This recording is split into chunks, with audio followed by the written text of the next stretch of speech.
short, or maybe do your best, wear Jordans, buy some heel inserts, right? If she thinks you're ugly, then put on some makeup, right? I don't know, freaking do something, get plastic surgery, right? If she thinks you stink, then go take a shower and do something, right? Hey guys, it's Davey here, and it's currently day 175. I hope you guys had an amazing day, and I do hope you guys are doing better than yesterday. But today, I want to talk about how to live with no shame and worry less in life. So, quick story. Recently, I had been having trouble sleeping, right? Every few now and then, I had been sleeping at night with issue. I had been staying up. And I'm not sure if that's the result of me having midday naps, or perhaps I had just been very worried lately, and that worry had built up until the night times.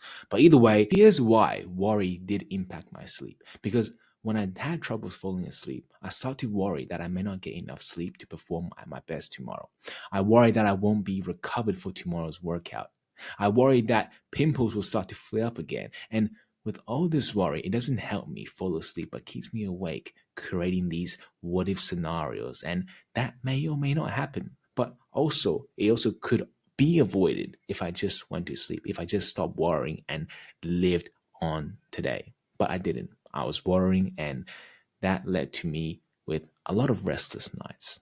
My issue was minor, right? My issue was minor to a lot of other things, because what's worse than restless nights is living in this constant worry when you're awake, is to worry about what would happen if I do this that leads us to getting nothing done, is to worry about what if I start my business? What if people say no? What if these people reject me? What if I don't fit in? Is to live in this constant worry when you're awake, when you're walking to work, when you're walking back to home, when you're eating with your family. It's this constant worry that will consume you if you allow it to consume you.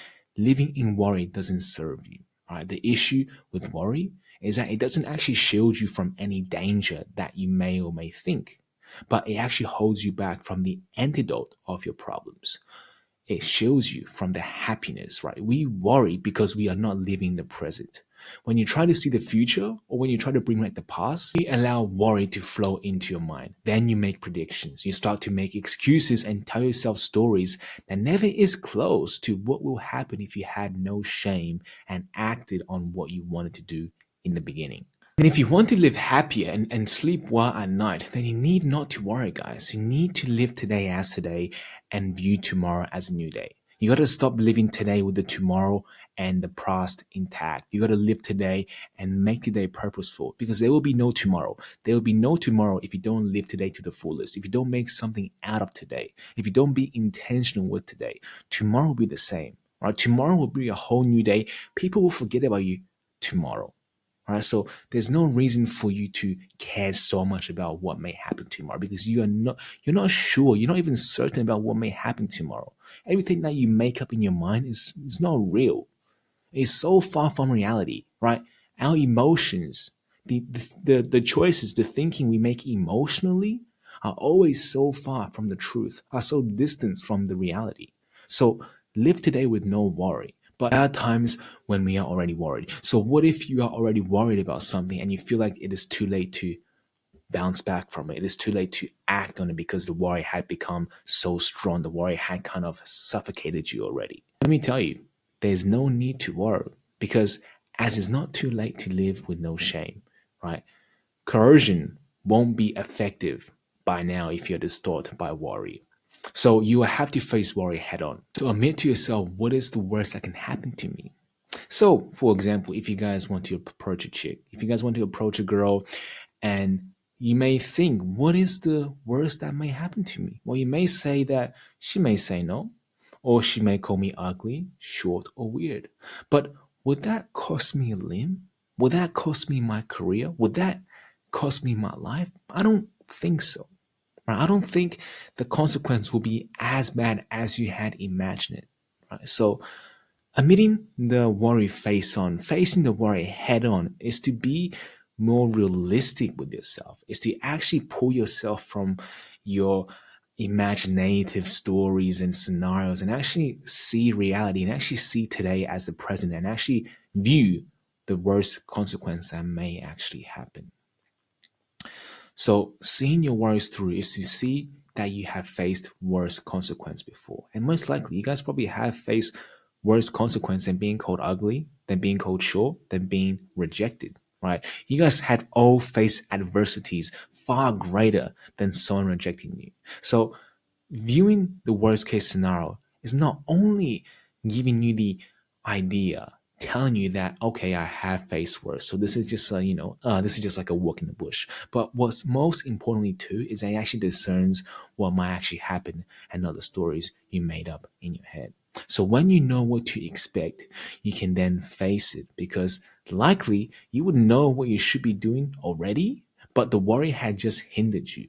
And worry will still hold you back if you keep thinking about the what if, right? If you keep thinking about what may happen. To live with no shame and act instantly with no hesitation is to have full confidence in oneself. So, what is the way to build self confidence? Well, the way I had found to build self confidence is not through possessions. Like, yeah, sure, possessions make you confident in something, but are you truly confident with yourself, or are you just insecure so you have to hide around these possessions, right?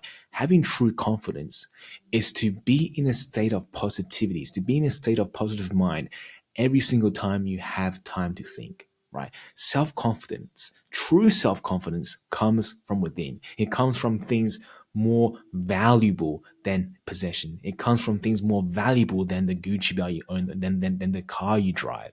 It comes from having self love, right? Living up to your promises, right? Believing yourself to be who you are.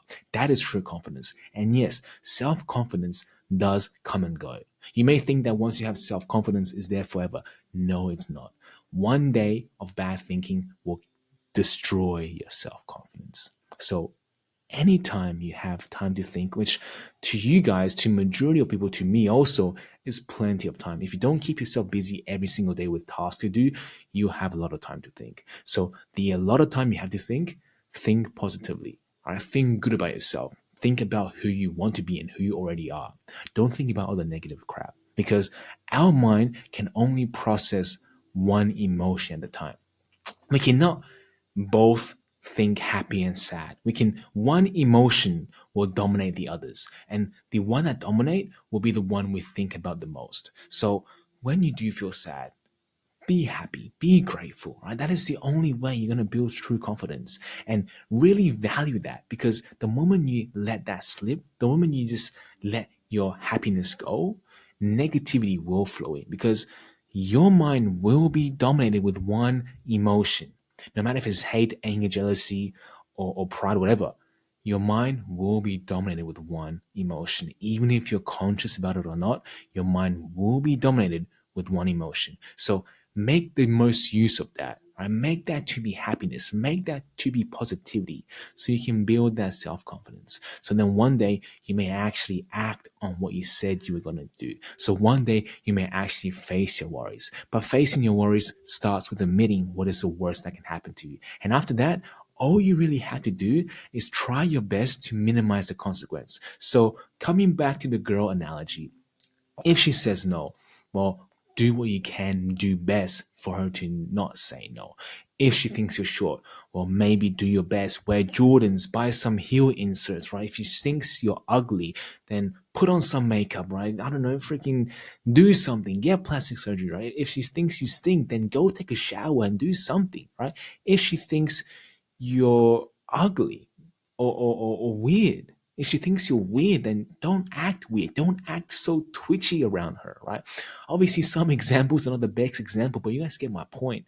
Do everything in your possibility to minimize the worst case scenario. But admit to yourself what is the worst that can happen to you. But when you admit yourself the worst case scenario, it's not admitting to the stories you had made up in your mind, daydreaming about the worry and letting the worry manifest into your brain cells, right? Admitting the worst case scenario is actually being truthful to yourself. It's getting a pen and paper and jotting down what is the worst that can happen to me. Once you do that, build your self confidence.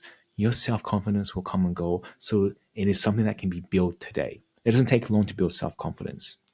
It can be done today, so do that. Do that now. If you are thinking so negatively, think also positively, because that is all it takes to turn your unhappiness into happiness.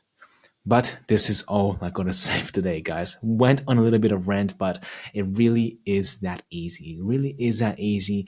And quite honestly, I had been playing this mouth and cat game about worry for a long time. And although if I had just acted on what I preached a long time ago, then I wouldn't be being in this maze running around headlessly. But the truth is, sometimes it's much easier to say the answers and actually ask yourself the questions. So, also, another key takeaway, guys, is to really ask yourself questions. All right, because the answer is abundant. The internet have all the answers to your problem, but the truth is, most of us don't even know what our problem is. So ask yourself questions. Be your own psychologist, right? Self interrogate yourself. Find out what your true problem lies and then search for the answer. But always know if you have the problem at hand first.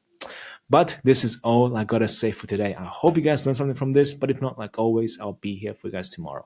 But until then, good night.